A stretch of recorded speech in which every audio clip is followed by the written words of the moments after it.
Hello, hello. Welcome to the Fertility Confidence podcast.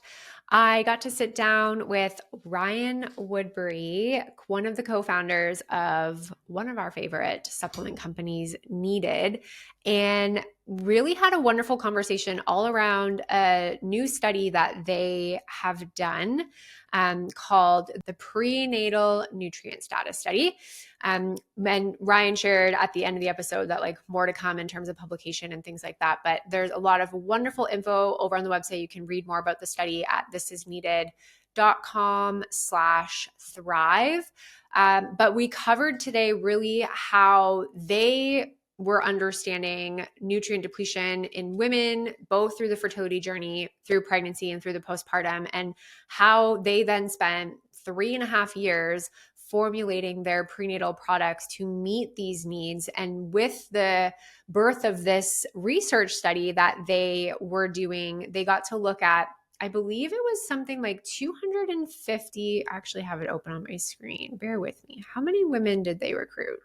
It was around 235 women they recruited who were in their second or third trimester of pregnancy.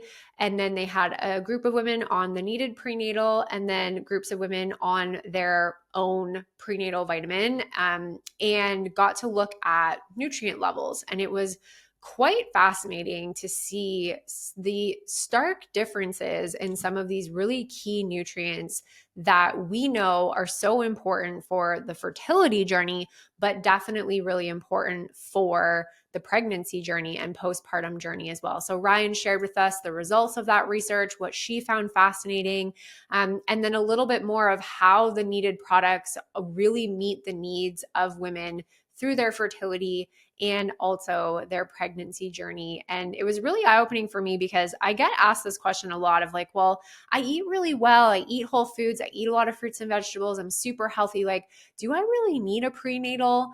And the answer to that is honestly, probably yes, because of soil quality, because of our environment, because of stress, changing the nutrient levels within our body that we need, because of our gut health. There's so many different factors that Ryan kind of touched on in terms of why this depletion has happened.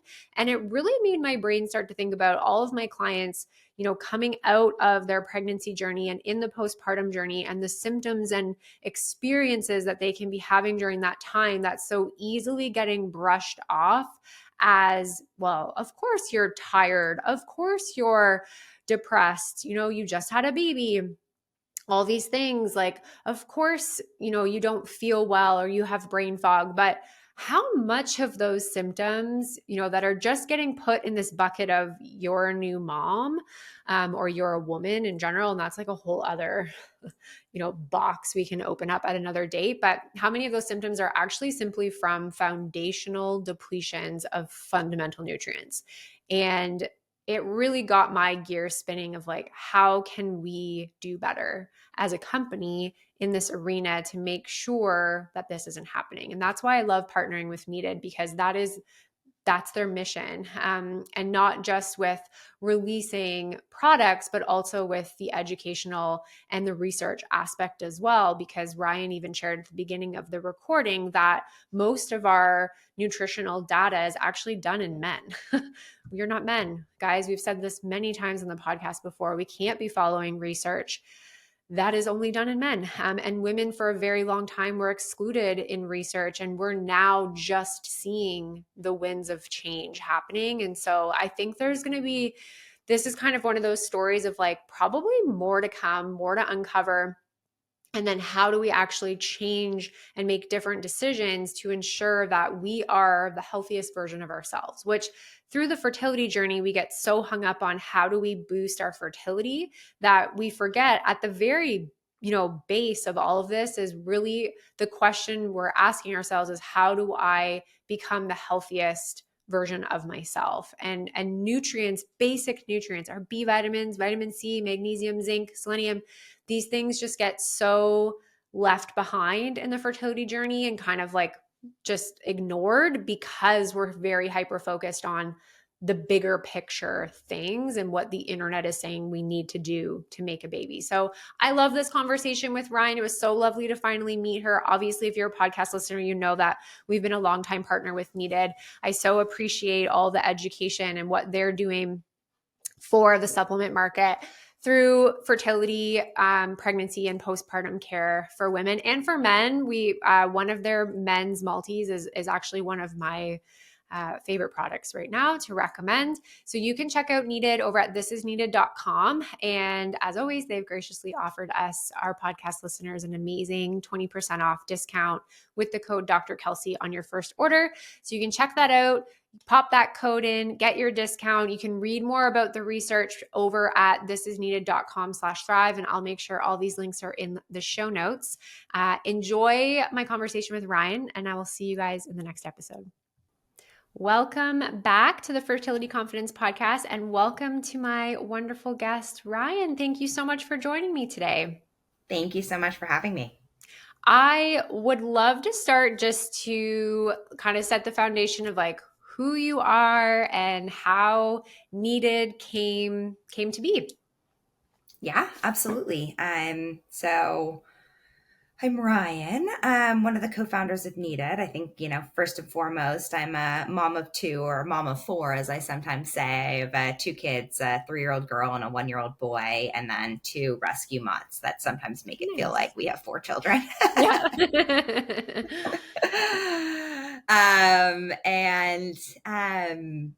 I'm born and raised in LA, so long time Angelino, and I think of myself as really an environmentalist at heart, and a lot of my interest in kind of human health and nutrition is really grounded in sort of a background in environmental science.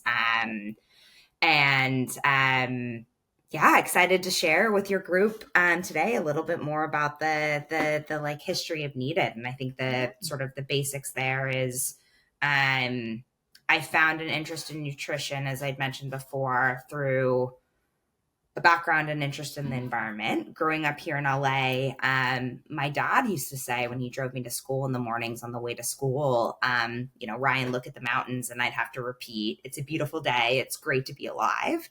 And the reason for that was when my dad was growing up in those same foothills, he couldn't see the mountains most days when he was a kid because of pollution and the LA skyline kind of shrouding the mountains. And my dad has, I think some of my earliest memories was learning about how my dad has lung damage from running cross country and track and bad LA air. Yeah. So I think it put some very early seeds around sort of the human health, environmental health connection. So I pursued that most of my life thereafter, from working for an environmental advocacy aquarium here in LA, all of middle school, having different internships in high school, majoring in environmental science in college. And it was really in college that I started gravitating more towards food systems, working with Stanford Medical School's nutrition professor, Dr. Chris Gardner, on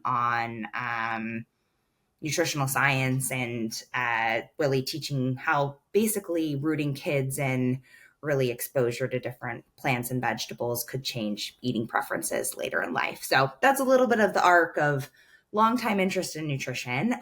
Never expected to end up in a supplements kind of business, but pursued the nutrition training, became a certified holistic nutritionist, and but then kind of went to the finance route to basically understand better around how can you use kind of for-profit businesses to make environmental change. Then ended up in business school, and in business school met my co-founder, Julie, and both of us had longtime nutritional interest. And this was, 10 years ago at this point, where there really was an explosion of at-home testing. So we did all of those kind of like personalized at-home testing, hadn't yet been working with functional medicine doctors, but, kind of Silicon Valley tech allowed us to take that home. And we were surprised to find that we had pretty significant nutritional deficiencies, and not just in 1 or 2 nutrients, but really broad spectrum,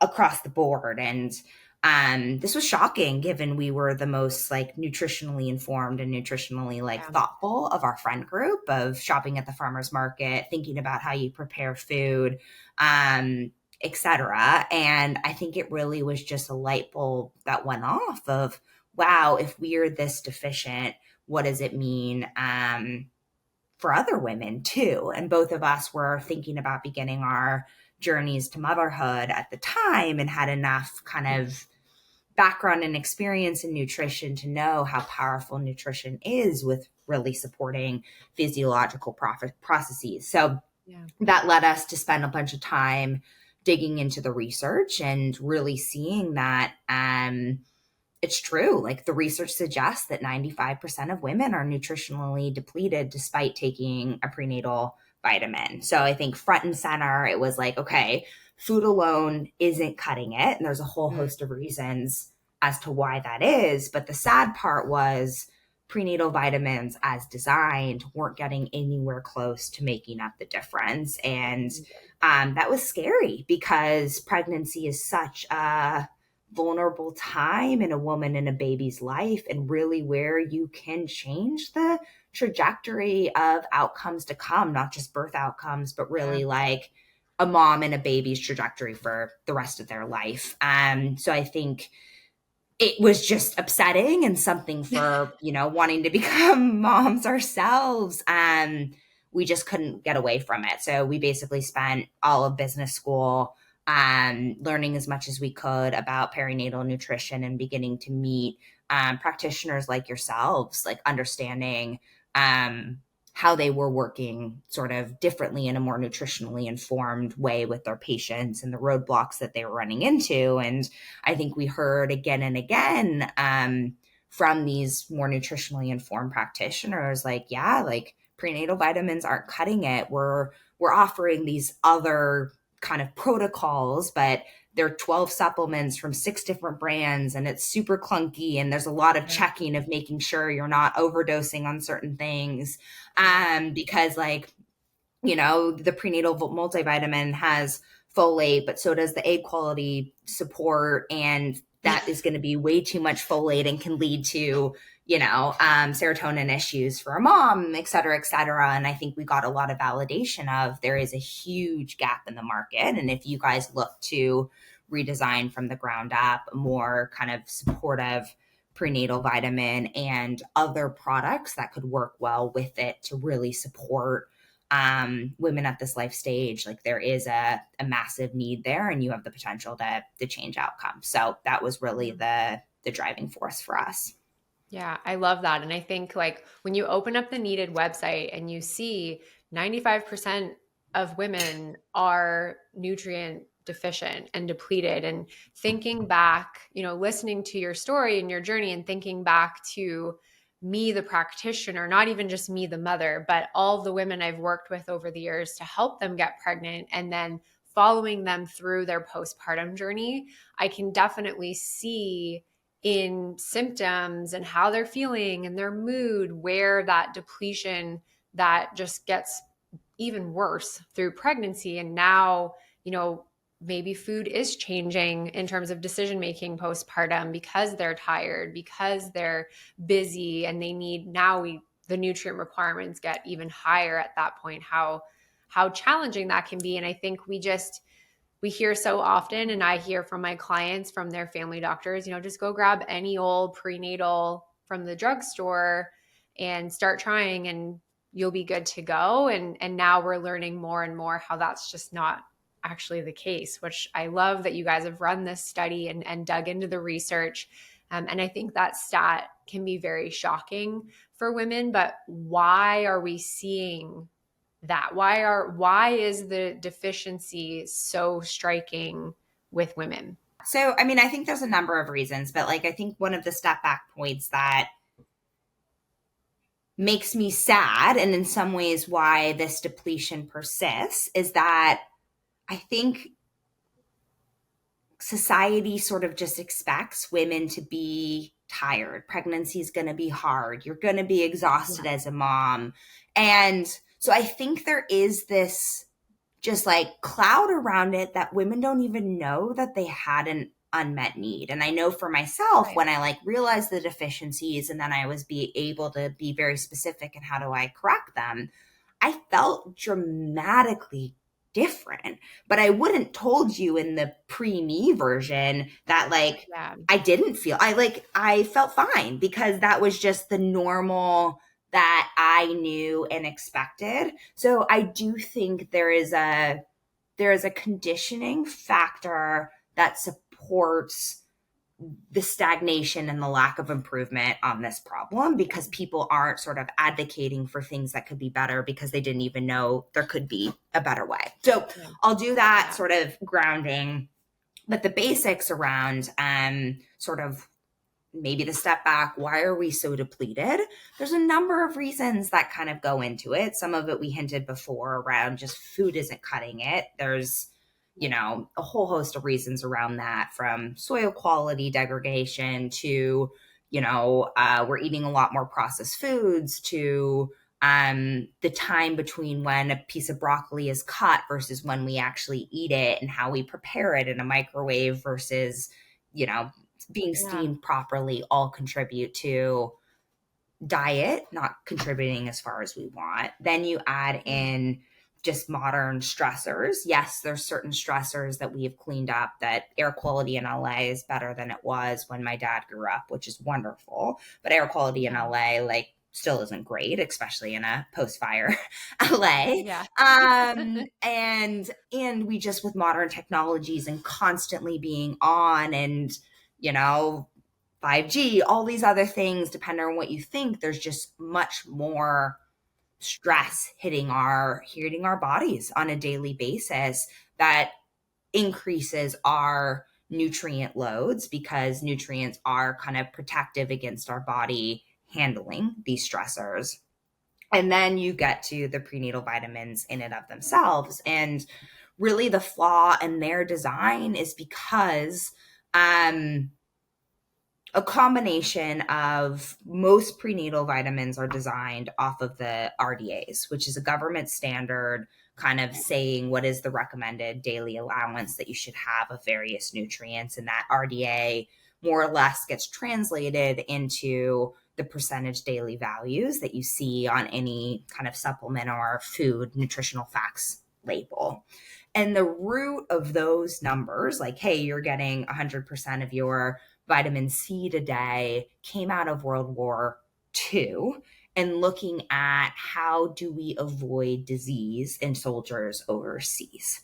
But that Right. frame of mind of looking at how do you avoid a disease is very different from how do you support the body Right. optimally, Optimally. especially during Mhm. pregnancy and postpartum, which are the most nutritionally intensive times of a woman's life. So there's a flip in just the overall kind of like architecture and design around what we are solving for. And then that's compounded by the majority of studies used to set those kind of dosages were done on male only because women were Mhm. excluded from research for a long period of time. Yeah. And there's just a slowness, an average of kind of like 17 years before new research kind of catches up to changing policy recommendations. So all of Right. those things had left really the standard of care recommendations around prenatal supplementation,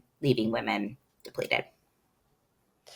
I always find it so fascinating when we start talking about, oh, we need to use the research and we're digging into it. But then, yeah, for basic nutrition research, we're still seeing the majority of it being done in men. And then in terms of pregnancy, we don't have a ton of pregnancy data, period. We're not often, ethically able to study things in pregnant women. So then we're using a lot of like retrospective data. So I love what you guys did with the prenatal nutrient status because I think it really opens the eyes of a lot of women up to, oh, maybe what I'm doing is not sufficient and how do I make impactful change. And how I always like to look at it is it's not even just for you and for baby when you're pregnant, but we're more so concerned with how are you coming out of this phase of life and handling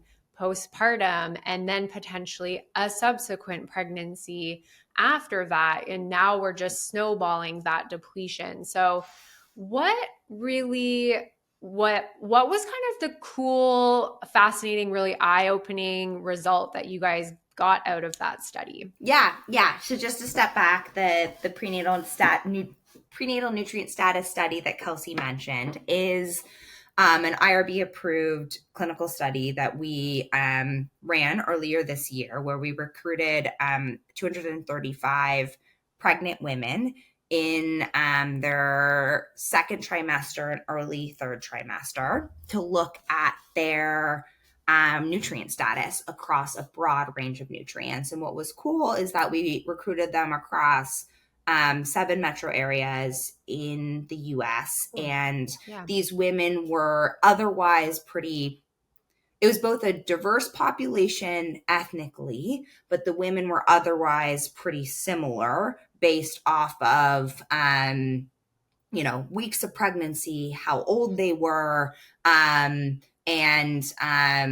sort of diets that they were otherwise taking, and sort of measured their blood. They were split into 2 groups by those taking a needed prenatal versus those that had been on a standard prenatal vitamin. And that standard prenatal vitamin was selected as a folic acid containing prenatal. And we didn't quite get into this, but sort of in looking at optimal prenatal design, we want to look at both dose and nutrient form, because there are certain nutrient forms that are more absorbed by the body. And folic acid versus a methylated folate tends to be the cheaper, not as robust in its usability by the body form. So products that contain folic acid tend to be more designed around the RDAs and leverage the less kind of less bioavailable, less supportive kind of nutrient form. So that was the tech. And I mean, I think what was really exciting for us about this study was that it validated that this like 95% of women aren't getting their nutritional needs met. There were quite significant sort of deficiencies in just like not even meeting kind of like basic sufficiency reference ranges for nutrients like vitamin D or zinc. So it validated a lot of the problem that we've been trying to advocate for. And I should step back and saying that sort of the 95% of women are nutritionally depleted. There is a bunch of research supporting that. We actually wrote a white paper with about 600 different research study citations around this problem and why we designed sort of our prenatal assortment the way that we did. But in most cases, nutrients were looked at in a silo, like vitamin D was looked at alone, versus this study being able to look at a broad panel of different nutrients and actually on pregnant women themselves was kind of like pretty novel and validating to the body of research that already existed around there is nutritional depletion in a pregnant population taking a standard prenatal vitamin. Yeah, and there's so much coming out still about vitamin D being one of those nutrients specifically, and how important it is in pregnancy and early pregnancy, being important from a miscarriage risk standpoint, but then throughout pregnancy, making sure that we have adequate levels so that baby can get what they need. And then the mood aspect of being vitamin D deficient on top of a postpartum journey. So that was one of the chart. I'll post the link in the show notes for you guys, but the chart that you guys have on the website showing the difference in the vitamin D status between the needed prenatal users and then the non was something that I was like, oh, we just get so much awesome research around vitamin D lately, and it's just keeps showing us how important it is, and yet we're still not seeing it being tested across the board in the fertility space, we're not even seeing it being tested outside of fertility as just like a yearly annual marker.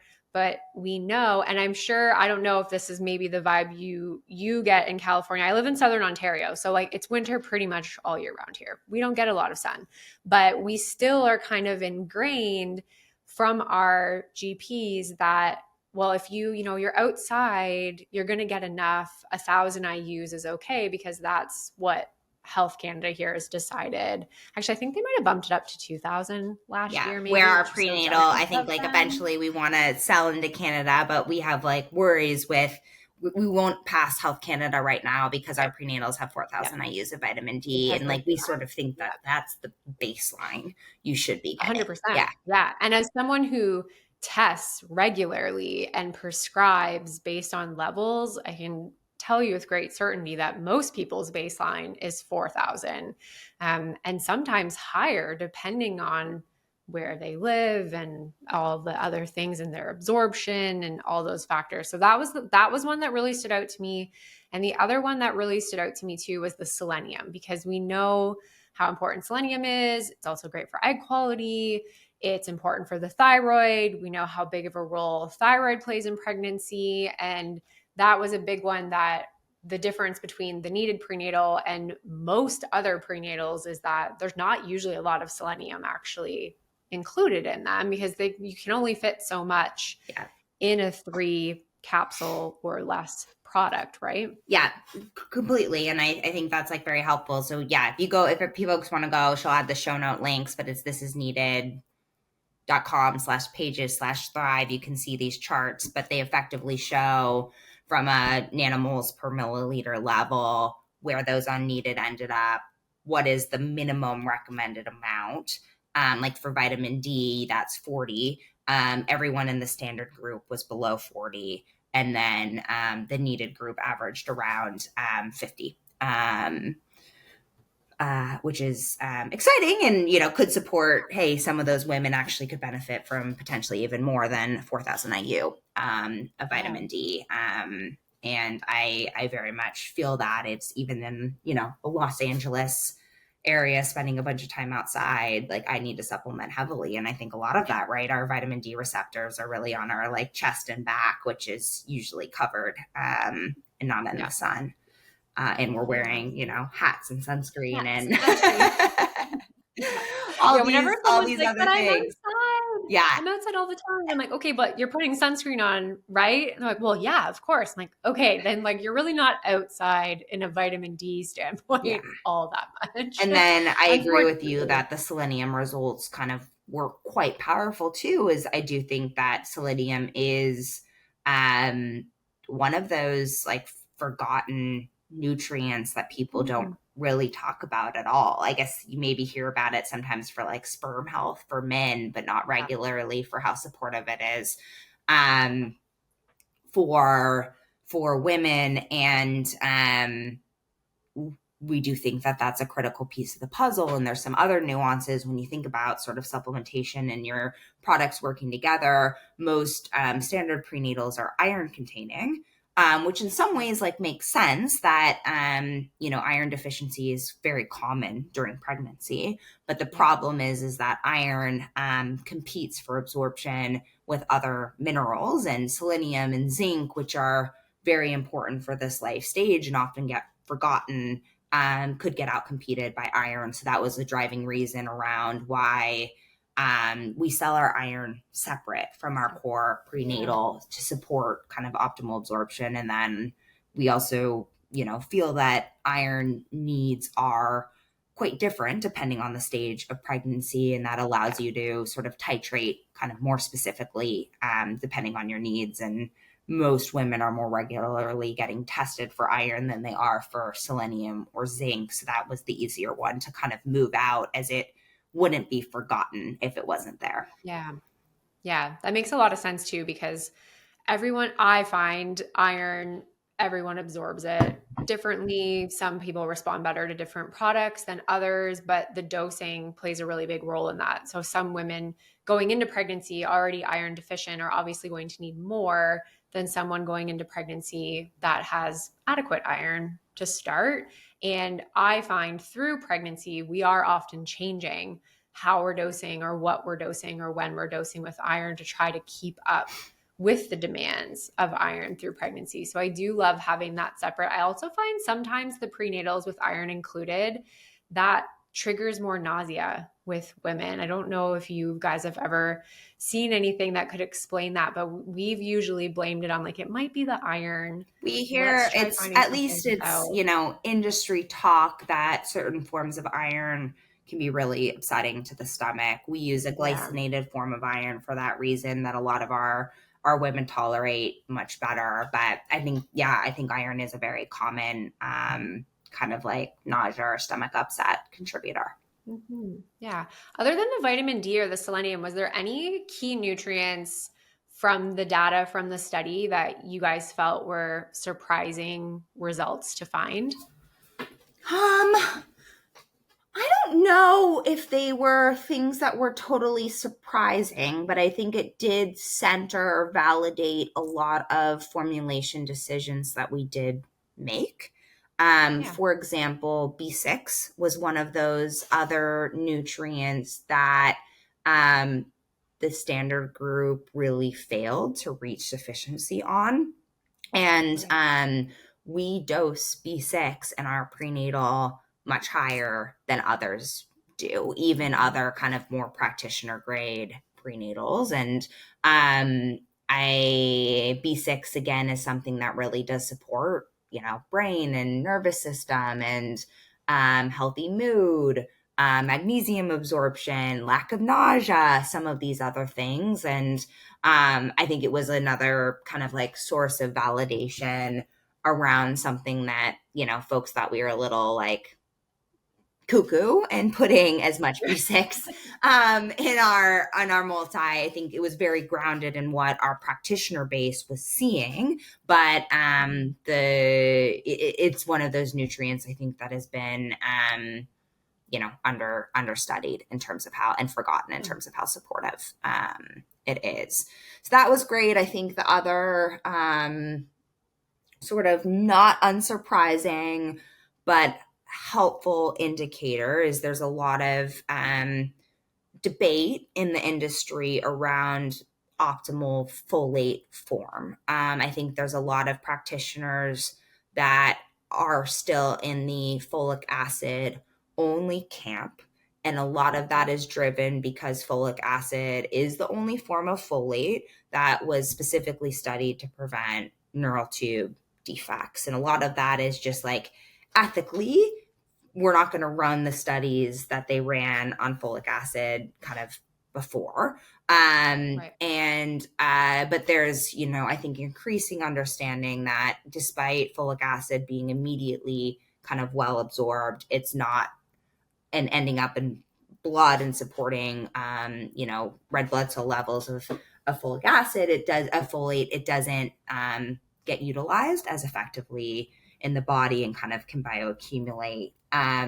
So we are very much advocates of the methylfolate form, and we're pleased in this study to show that blood levels of folate were comparable between the Good. two, which can add Yeah. to evidence of, despite there's not a specific neural tube study, eventually hopefully we can get a retrospective done, Yeah. but sort of folate blood levels are an indicator of neural tube kind of formation, and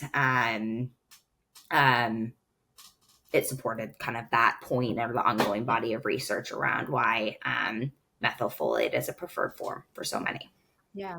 I love that because I honestly get asked this question monthly, if not more often, of what's best. Like this person said, absolutely don't take that. And then this person said, absolutely don't take the other one. And it's like I get the confusion, you guys, because you're not wrong. Like there's old research, and then now we kind of are in this waiting period for the new stuff to sort of catch up, and more talk about gene mutations and what does that mean, and no one really even testing for those. So then what do we do with that information? So I think it's really fascinating that through doing this, like, no, we can't necessarily correlate that 100% to less neural tube defects, but we can see that both raise the level of folate in the appropriate way that would in turn be related to the decrease in neural tube defects, which is really cool. Yeah.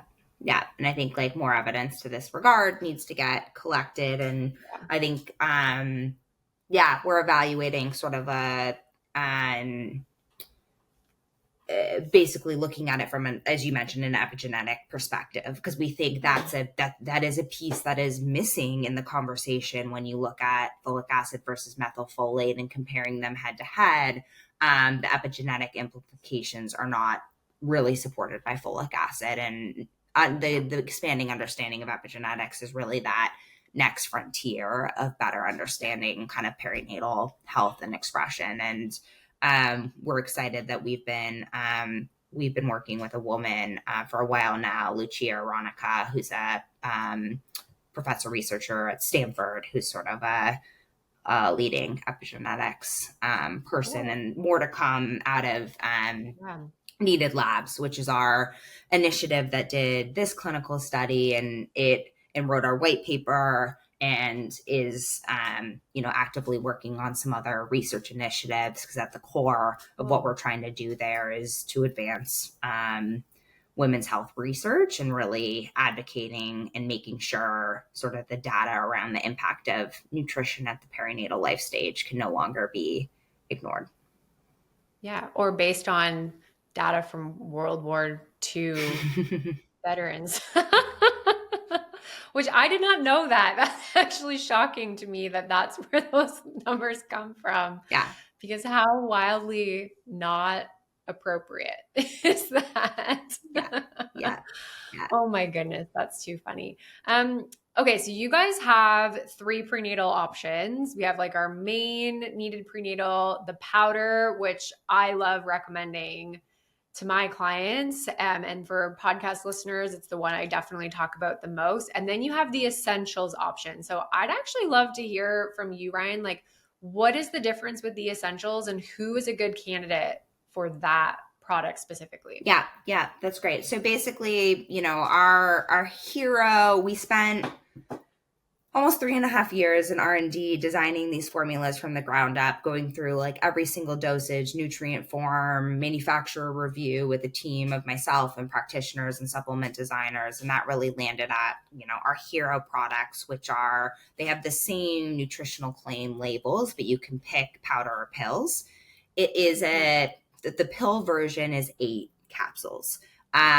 Which can seem overwhelming to a lot of women. And I think a lot of the story around that is the reminder that a lot of these important nutrients like choline and magnesium are bulky, and they cannot fit in a 1 or 2 capsule prenatal. So if you're taking a 1 or 2 capsule prenatal, these are going to be sort of falling short. And it's one of the reasons why choline, a very important nutrient, is excluded or at 10% of the RDA, kind of the minimal amount of choline in most prenatals. So pill count does matter. People figure it out in terms of like, breaking them out between, meals. So you're not taking 8 capsules at once. If you do struggle with capsules, I'm on the other side of the spectrum. I'll just take 30 pills at once and go on with my day. But the powder is also a nice alternative, that you can mix it into a smoothie or oatmeal or a glass of almond milk, kind of whatever you prefer for folks that don't love the pill side of things. And then we know, especially for, certain trimesters of pregnancy, or just some women that like pills are hard, and they maybe aren't smoothie makers, that they still wanted a capsule form. The essentials was really looked at from that, like, okay, we can't come up with a 2 capsule, but we can feel good about a 3 capsule option. And like, if this is all you can take, like, great. It is the most supportive prenatal on the market in 3 capsules. And if you can think about it, it feels less overwhelming because it's sort of like, okay, 1 pill per meal, I can do that. So it's an alternative in that regard to sort of meet a woman where they are on their journey. And I think like to think about it a lot from my old kind of nutrition professor used to say, like, you can never say a food is good or bad in a silo. You can only compare it to what someone would have taken instead. And I think we feel very confident that our 3 capsule essentials is a much better option than the 3 or less you might have taken instead. Yeah, I love that. And I do love having that 3 cap option when you're like, here, this is a great one. And people are like, 8. I'm like, yeah, but this is why. And this is why for you specifically, I feel it's a good option. However, this one, I find the needed essentials is still a really great combination. And yeah, for most people, fits the bill really, really well. Another question I get asked all the time is, how does this change after birth? Do you guys recommend a change in multivitamin postpartum, or is the prenatal still where we want to be aiming for in that time period? Yeah, the prenatal really is for us where in our portfolio where you want to be aiming. We really have it designed for like fertility, pregnancy, postpartum. There are some postnatals on the market that is mostly, and we could have called our like prenatal postnatal multi, but that becomes a little bit of a mouthful. Or A fertility label issue. prenatal postnatal multi. Yeah. It really is intended for, well before you think about trying to conceive, to make sure your nutrient levels are built out, and then really all the way through your childbearing years. And I think a lot of women forget that if you're breastfeeding postpartum, it actually is more nutritionally demanding than pregnancy is. Yeah. So being able to take that super supportive multivitamin, both for kind of your recovery and energy stores, but also, breast milk quality is hugely important. And I think the hard part is that like most women are coming into pregnancy depleted, getting further depleted because baby will take any stores you have of things that you're not getting through sort of diet. It's why, very unhealthy, drug addicts, et cetera, can sometimes like have a baby. There are like stores in your body, even if diet is terrible, but that really is can be a huge drag on mom if she's not sort of supporting herself and her ultimate recovery. So yes, we very much advocate for you sticking with your prenatal assortment, and just didn't think it was kind of worth a label change. We did look at one point of like, what would we change to look differently postpartum? And there wasn't really a key reason to do so to justify a dramatically new product. There's probably some things on the balance of your baseline vitamin D needs are higher postpartum while breastfeeding than they are during pregnancy. So we talked earlier on the podcast about 4,000 IU is probably your minimum during pregnancy. There's studies indicating that 6,000 IU really should be your minimum during breastfeeding. But we basically created a vitamin D add-on for that, way to get you extra support. But, wanted to make it easier on women that they could largely keep the routine the same.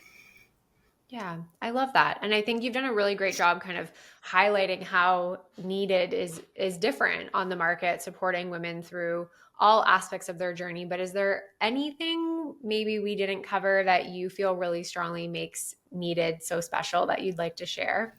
Yeah, there's probably a couple of things. So one, I think, yes, we redesigned the prenatal vitamin kind of from the ground up, but we didn't quite get into, we really did think about the system of other products to work together to support full spectrum of needs at this life stage, and that you knew kind of products could be taken together supportively, safely, because your vitamin and mineral needs alone really are not setting you up to fully thrive at this life stage. And that's Yeah. why we have, an omega-3 fatty acid, or we have, a breastfeeding safe cognitive support when you're sort of reclaiming mom brain postpartum. Yeah. There's some other needs that go after, but it really works synergistically with the portfolio at large. So we do think that that component is a big difference if needed. There's others practitioner grade supplements on the market that like designed a good prenatal, but then they never thought about that customer again. So they Right. don't have the other products within their portfolio to really support this mom holistically. And we do think that that's a difference for ourselves. And then I think another aspect that's very core to needed is just education. This stuff is complicated, and there's already Yeah. so much that women have to figure out at this life stage. So we spend a bunch of time working with sort of practitioners and other health advocates to sort of get them educated and help us share kind of the story of why, anti-depletion kind of really matters to help women feel empowered in their choices. Yeah, I love that. And I'll also add to that similar idea, but different is I also really love your men's multi because there's not a lot of great combo male products on the market. And when we're going and wanting high antioxidants for things like DNA fragmentation and sperm morphology and count, I always find myself like reaching for that one. And I'm not a big combo product gal because usually the dosing isn't awesome. But that's one I definitely am using more and more and Yeah, the more men's because multi. And men then we don't. had some like debate back and forth on our sperm support, which is also kind of a Mhm. combo product of like, it has some herbals for like male hormone balance, plus some probiotics, plus some of the extra antioxidants for sperm Yeah. quality. And it was a lot to throw into one product, but we also got a lot of like practitioner kind of feedback around men are just like more resistant than women on capsule count, and like Yep. they're going to be more And likely to bottle take it if count. you can like minimize it into number of bottles that Yeah. they're opening. 100% agreed. And even the ones that like are on board and mean well, it's still like, how can we make this as simple as possible for you? So that's one I also really appreciate. Thank you so much, Ryan, for joining me. I think this was really enlightening, and I know a lot of women are probably going to start checking their bottles and asking questions about just overall nutrients. When we're in the fertility journey, I think we got really hung up on the more high level, like what do I take to help with my egg quality? And if I have endo and those types of things, that the basic nutrient foundations can often just get forgotten about because we're taking whatever old prenatal our doctor told us to do. So that's covered. People And forget how I think, critical just like your baseline nutritions are for yeah, hormone balance, egg exactly. quality, kind of the list goes on. All of Yeah. it.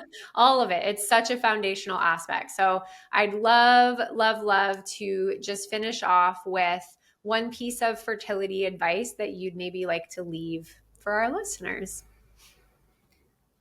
Yeah. I mean, oh my gosh, I don't know. There's so much. I think for me, there was a combination of my fertility journey of just like focus on like the stress removal and just like, how do Mhm. I, you know, connect with the future baby and just like trust that it will come, because I think the stirring is and that energetically I think is troublesome with calling a baby in. I think my fertility journey was very focused on gut healing, and I can't Yeah. stress the importance of kind of supporting the gut in that fertility period and supporting a healthy pregnancy, and how much of a mom's gut dictates what babies is going to look like in those early days. Yeah. Yeah. I love that. We've shared the website, or Ryan shared the website earlier in the episode to check out Needed. Thisisneeded.com. Is there any other links you want people to check out?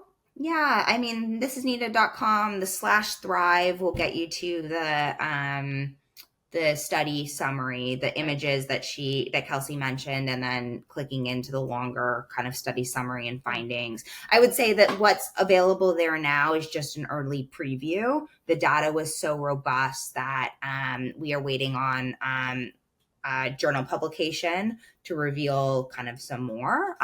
There's more to come. We presented an abstract on the study a couple weeks ago at a big nutritional conference, and have a few more of those coming out, which is exciting. But awesome. There's still robust information that is available now.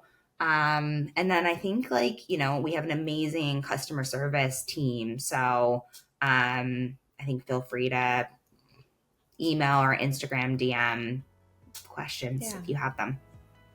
Amazing. And I'll make sure all those links are in the show notes. Thank you so much for joining me, Ryan, and I'll talk to you again soon. Thank you for having me.